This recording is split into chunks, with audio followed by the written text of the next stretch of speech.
Hello! నేనెక్కడున్నానో తెలుసా? ఇప్పుడైనా guess చేస్తారా? మీరెలా గెస్ చేస్తారులే ఇలాంటి డర్టీ క్వెషన్స్ ఏస్తే. నేనైతే రాజమండ్రొచ్చాను. షాపింగ్‌కొచ్చాను. ఏం షాపింగ్?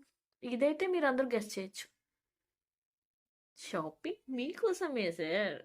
మీకోసమే అండి. ఏం షాపింగ్ అంటే మీకు చాలా గిఫ్ట్స్ ఇస్తానని అనౌన్స్ చేశాను కదా! Bikes, iPhone, fridge, TV, washing machine చాలా చాలా ఇస్తానని చెప్పాను కదా! అవన్నీ ప్రైజెస్ అండ్ మోడల్స్ అసలు ఎలా ఉంటాయి? వాటి గురించి ఒక వీడియో అయితే షూట్ చేద్దామని రాజమండ్రి వచ్చాను. అండ్ నేను స్టార్ట్ చేశానండి మీకోసం షాపింగ్ చేయడం. మీరే ఇంకా లేట్ చేస్తున్నారు కూపన్స్ తీసుకోవడానికి. ఈరోజైతే ఒక పర్సన్ నేనెవరో ఏంటో నా మొహం కూడా చూడకుండా ఒక్క పాంప్లెట్తో 4 టికెట్స్ అయితే తీసేసుకున్నారు. Thank you so much for him. ఇంకెందుకు మరి లేటు? మీరు కూడా కాల్ చేయండి. 9398666959. ఆన్లైన్ ఆఫ్లైన్ రెండూ తీసుకోవచ్చు. స్టార్ట్ చేయండి ఇక, లేట్ ఎందుకు?